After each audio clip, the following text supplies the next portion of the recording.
This is Close Encounters. Close Encounters. True stories, real people. Close Encounters on Cross Rhythms. Yes, hello and welcome to Close Encounters with me, Anne Donaldson. My guest today is Destiny Espino. Destiny, welcome to Close Encounters. Hi, thank you for having me. Oh, it's so good to have you here today. Now, I know you're a youth worker for Rough and Ruby Youth Charity, and we're looking forward to hearing more about this later. You're also a band member for the hip-hop collective Antidote. Yes. So we might hear more about that too. And you're also mum to a precious baby girl. Mm-hmm. So a busy and wonderful life. Yeah, definitely busy. It hasn't always been wonderful, has it? No, it hasn't.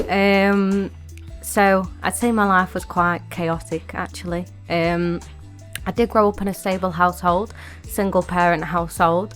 It's just me and my mum.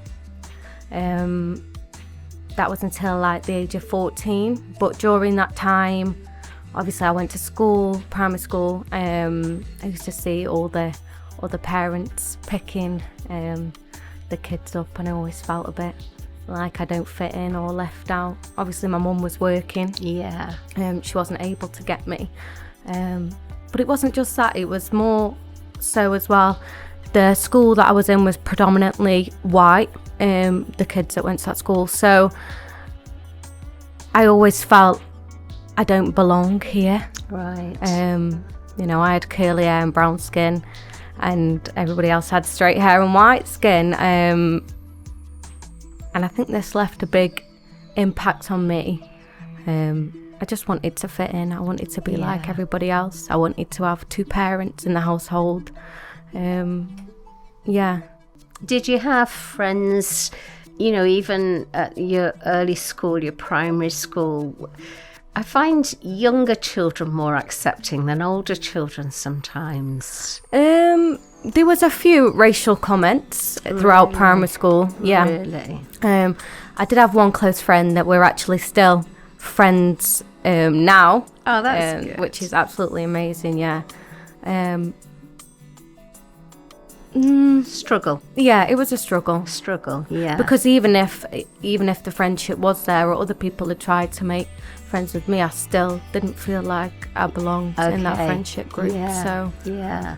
So as a result, did you work well at school, or did you not work well? No, I didn't work well. I was quite often sat with a behavioural, but is that a word? I think it perhaps is, but maybe. Know what anyway, you mean. Yeah, with a teacher.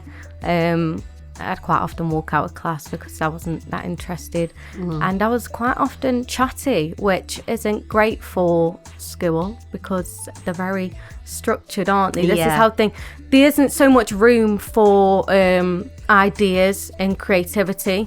I'm very much a performance kind of person, so very creative. Yeah. So visionary. I can see that. So trying to adhere to a rigid structure of education. Yeah. You would find hard. Really difficult, especially going into high school. Yeah. And it just kind of gradually got worse. But so did the racial comments as well, as people are getting older. And I feel like they get a bit more nasty. Yeah. Teenagers. That's really sad. So at home, did you have siblings? So I had two brothers, but they both actually live in different countries. Okay. We shared the same dad, but not the same mum. Okay. And then I had a sister who we share the same mum, but have different dads. I have two, but the first sibling I had, who was my sister, wasn't until I was at the age of 14. Okay.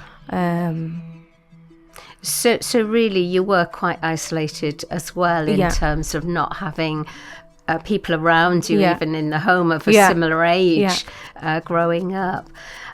So what influences were there around you at that time? Were there good or were there not good influences?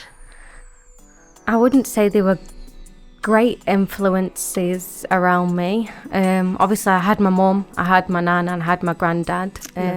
That was it, really. Yeah. Obviously, I didn't grow up in a Christian household. No. So I suppose morals or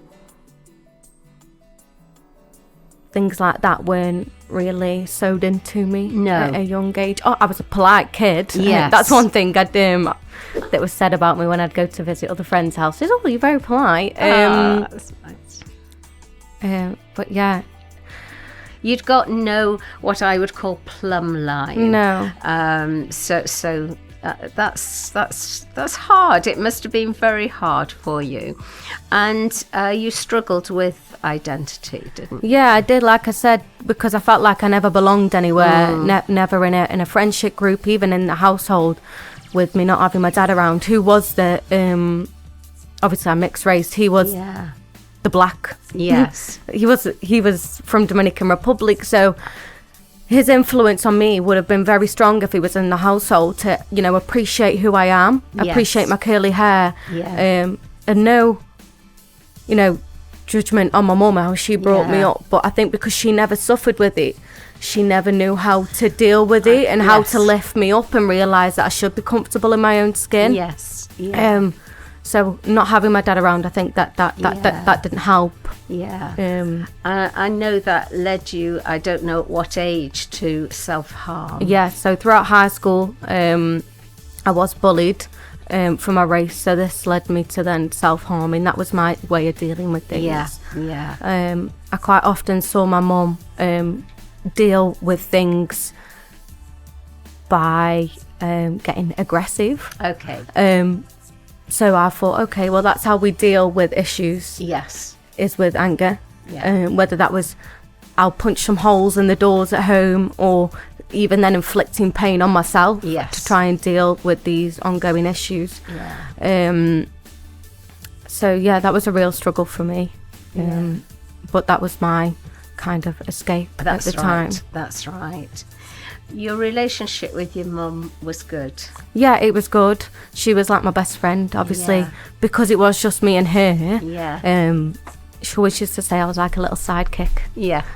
So we were very close. We were like sisters, which was fantastic. That's lovely. I'm going to ask you to introduce the first song that you've chosen and why you've chosen it. Okay, so my mum loved music.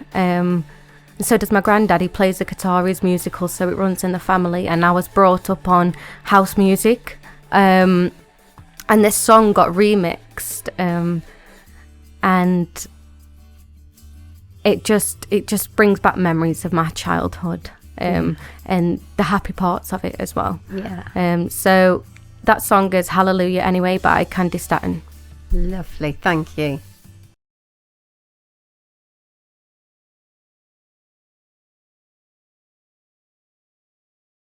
You're listening to Close Encounters. I'm Anne Donaldson, and my guest today is Destiny Espino. Destiny, you were sharing with us before the song that times at school were really difficult in so many ways.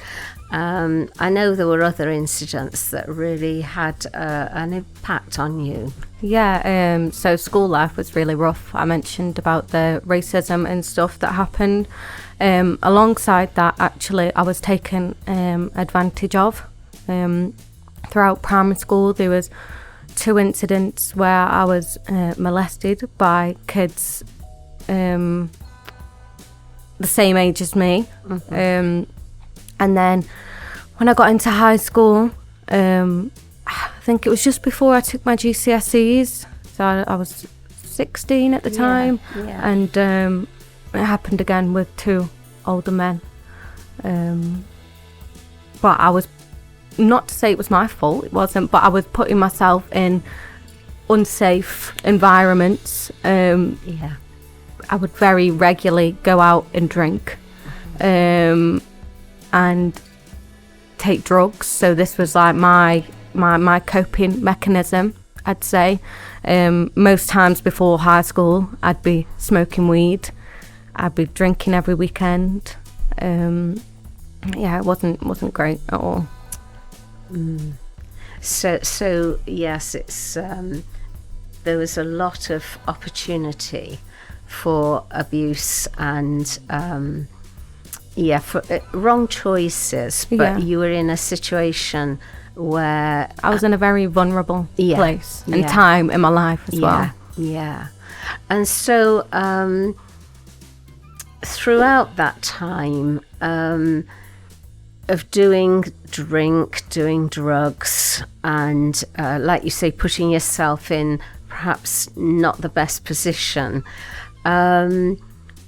what was going through your head in terms of life? What were you thinking about? There's got to be more to life than this, or were you not thinking that at that stage? No, I think there was definitely times when I was out at 2 or 3 o'clock in the morning that I was thinking to myself, is this what life's about? Like, what else is there to life? You know, when it was so early in the morning, sometimes it's so quiet, and then thoughts used to go round in my head a lot, but I always felt very lost. Yeah. Did you have any thoughts of God, or did you dismiss the thought of a God? There was definitely thoughts that came in my head. You know, is there a God? But the same thing that kept coming back to me was, if there was, then there wouldn't be evil in the world. Yeah. And that was the kind of answer. Is there a God? No, there's not, because there's evil in the world, and that was it. Yeah.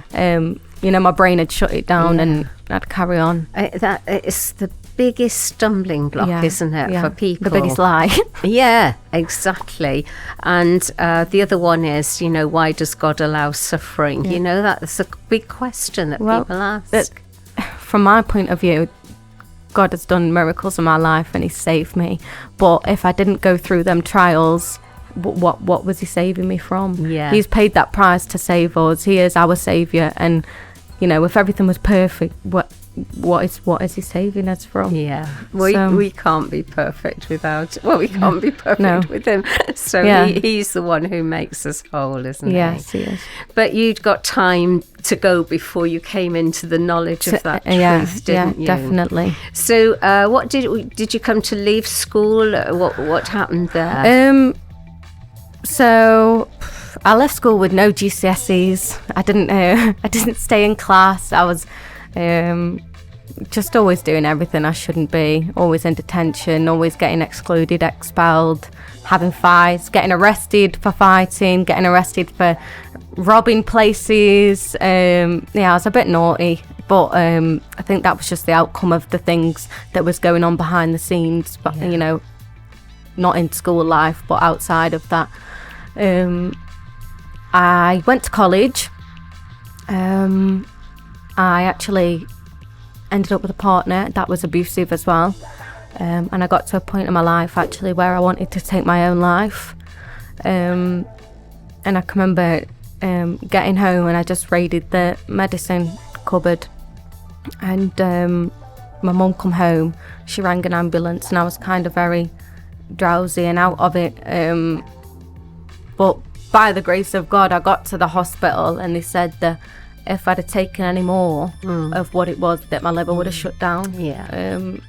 So thank the Lord that I'm still here today. Absolutely. But I got kicked out of college anyway. What were you going to be doing at college? What? So I was doing beauty. Okay. I was doing beauty. I think I didn't really know what I wanted to do. I loved performance. I loved I've always loved singing, dancing, that kind of stuff. And as a kid, I always thought I'll be on Britain's Got Talent and I'll win it one day. But I think I was just so lost that I didn't really know what I wanted to do. And because I left school with no GCSEs, I had no hope really. Yeah. So I just kind of went, I thought that was the easy option for me. I'll just learn how to do this. But it didn't work. I got kicked out. Yeah. And I got a job from the age of 16 and I'd just been working since then, really. Yeah. So you mentioned you got into an abusive relationship, you know. How long did you tolerate that? How long was that? I'd say for around 2 years. Yeah. And until I found the strength to walk away. Yeah. From that situation. So you've painted a picture that I know a lot of people will identify with, and that's tragic. Yeah. It's really tragic that this is a background that is too common today. Yeah. Where there seems to be no hope. Yeah. Where there seems to be no sense of a future. Mm-hmm. What's it all about? Is it worth all the hassle? Yeah. The anger, the frustration, and there may even be people listening to us now, Destiny, who can identify, if not with all of your story, certainly with some of the emotions that you experienced. We can't wait to hear about how this all started to change, but we're going to listen to your second choice of music, and you've chosen Butterfly. Yeah, Butterfly by Cleo Sol, and this for me is actually a reminder to not give up hope, and to carry on and have faith. Lovely, thank you.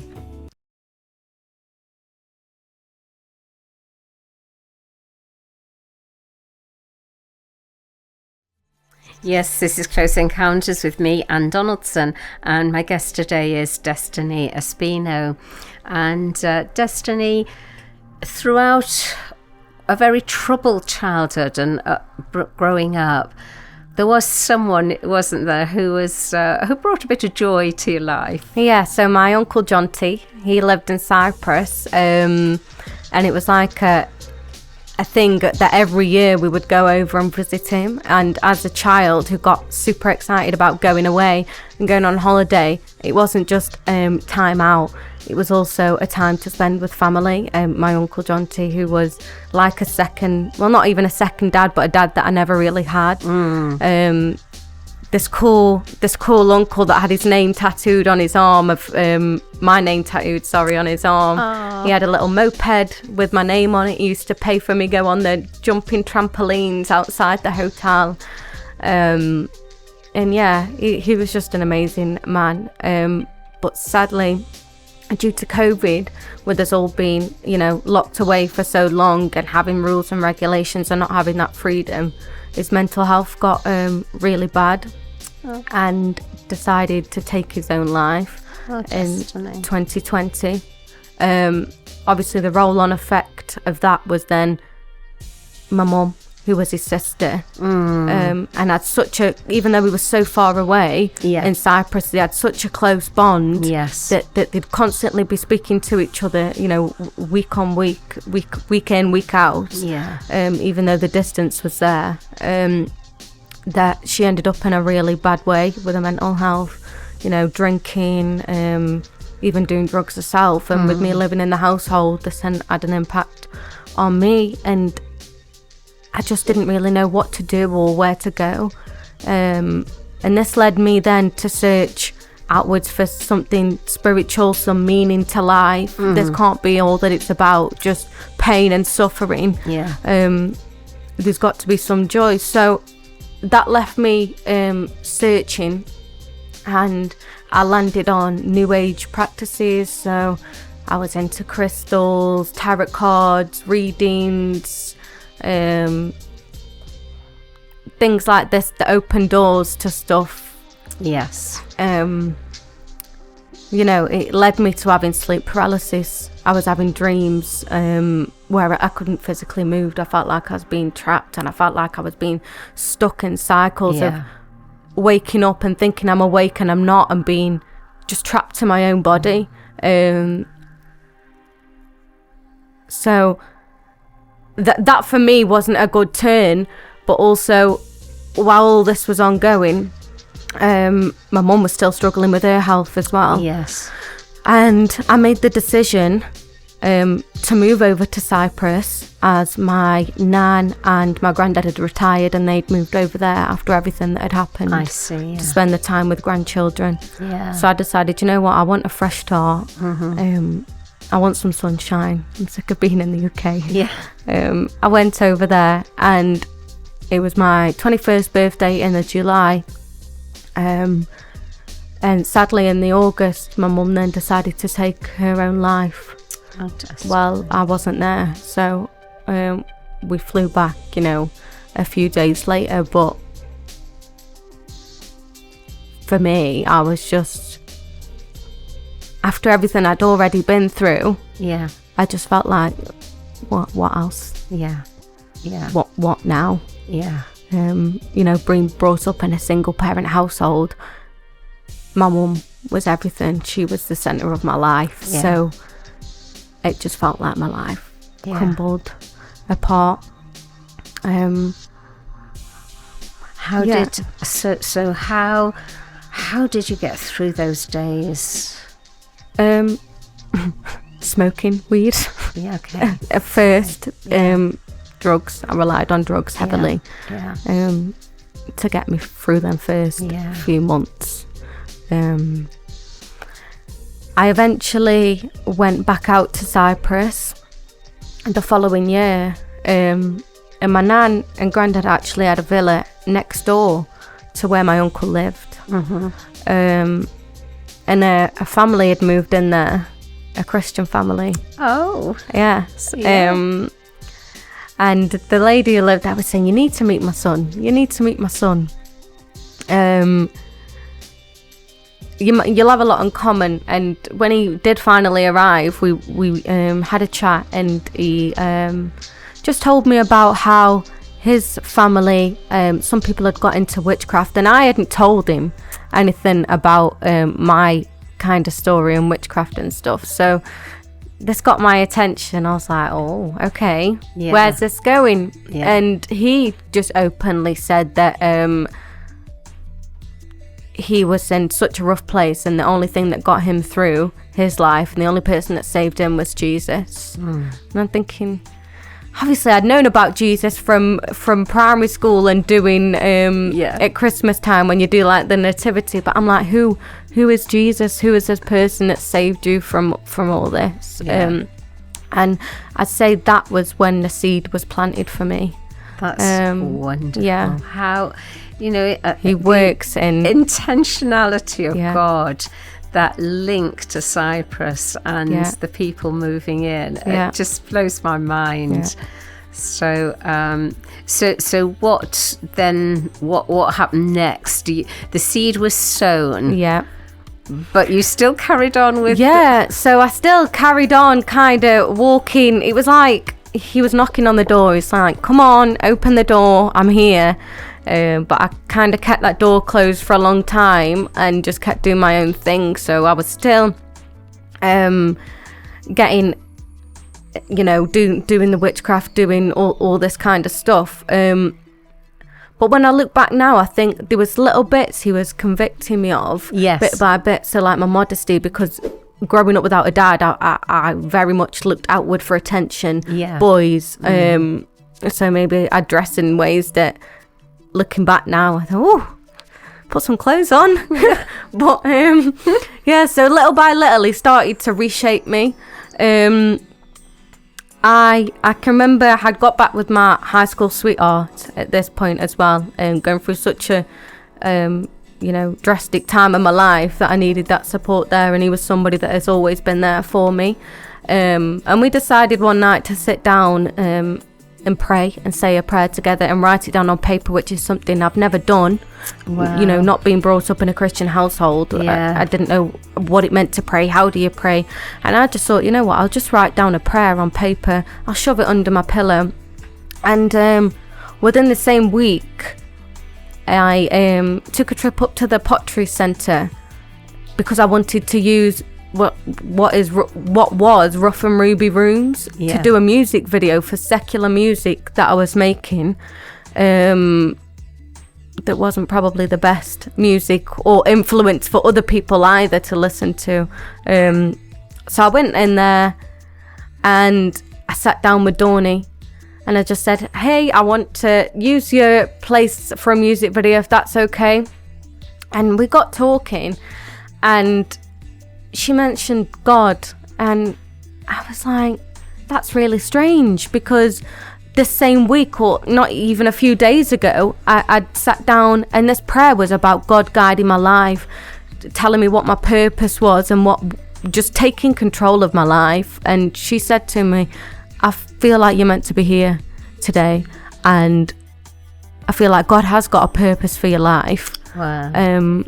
obviously I shared my story with her, and he's like, God's got big plans for you. Yeah. And she asked me then and there, I want you to come and work with me. I want you to share your story. I want you to make music. And I want you to go into schools. And I was like, right, okay, fantastic. I was blown away at this point. I was like, wow, God must be real, because I've asked him to take, control of my life, and I'm meeting with this woman that's bringing up God. Also, I was doing, what's it called? Counselling at the time, bereavement counselling. Yes. And I get put with a Christian counsellor, and it was just like he was bringing so many people into my life that I couldn't deny that he was there. This is fantastic. I'm going to pause. Not at all. I'm going to pause here because I can't wait myself to hear what comes next. But we are going to listen to your next choice of song, which is I'll Wait.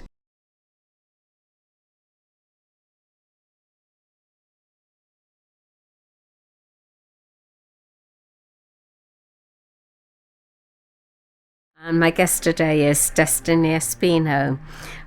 Destiny, you were sharing about how you'd made that prayer, you'd written that prayer, and within about a week you had this encounter with Dawny, who is the founder of Rough and Ruby, and the vision is to reach people who have gone through or are going through what you've gone through. Yeah. That's incredible. Fantastic. I feel so blessed to be able to use my talent, that I've always wanted to do. Like I said, I want to be on Britain's Got Talent when I'm older. So that passion and that dream of mine as a child has come to light, but in a way where I can also lift people up and I can speak life over other people.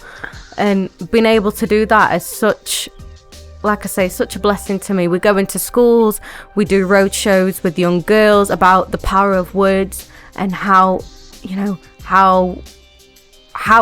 can have a stronghold on people. You can lift people up or you can tear them down with just one word or a sentence. Yeah.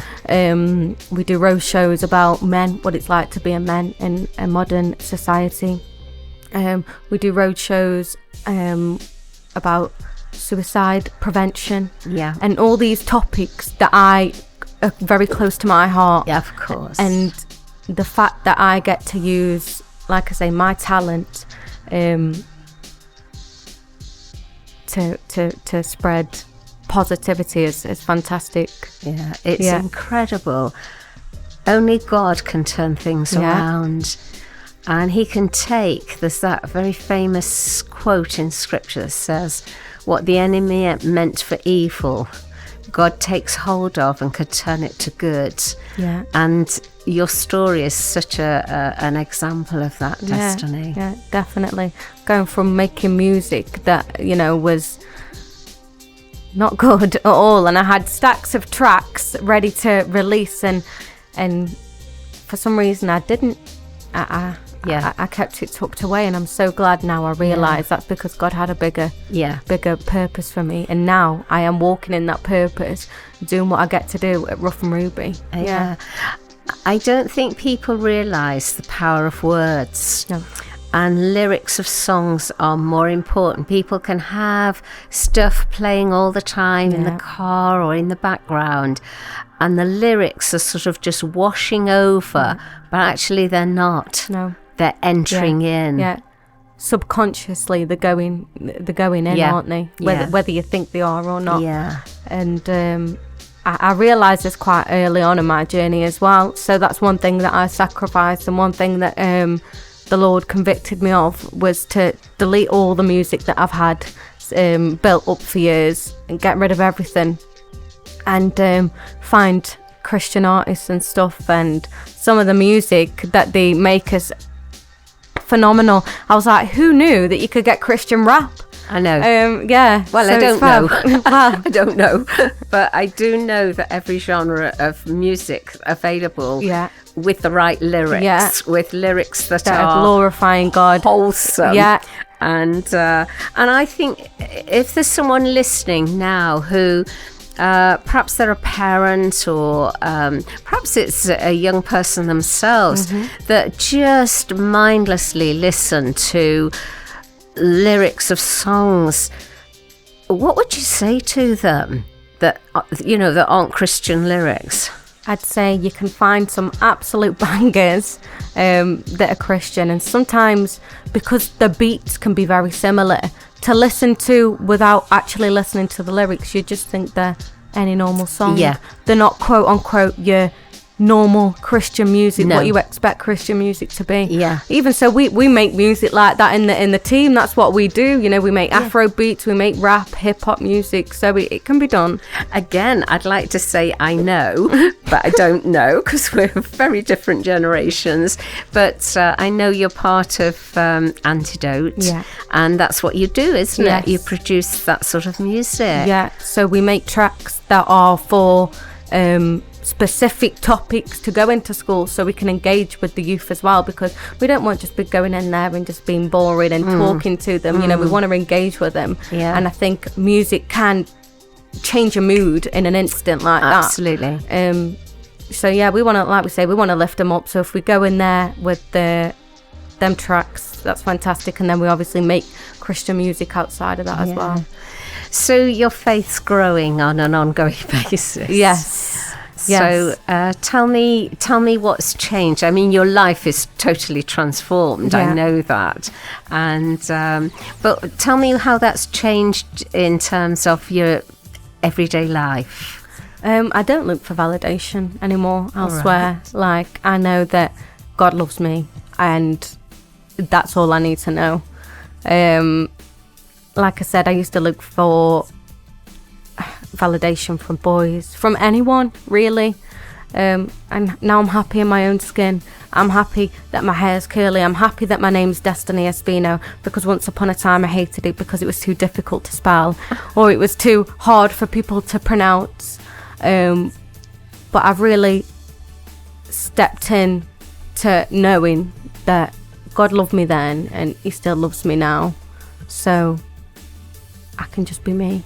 And the fact that your mum or your parents chose the name Destiny is powerful, isn't it? It is, yeah. And I knew, even when I was doing witchcraft, I knew that the words were powerful, and that I wasn't called Destiny for just no random reason. No.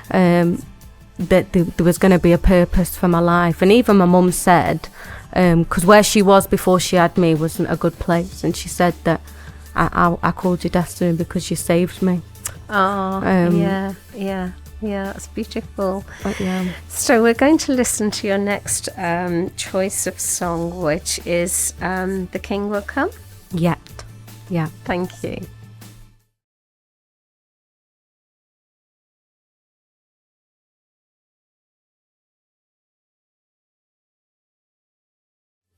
You're listening to Close Encounters with me, Anne Donaldson, and my guest today is Destiny Espino.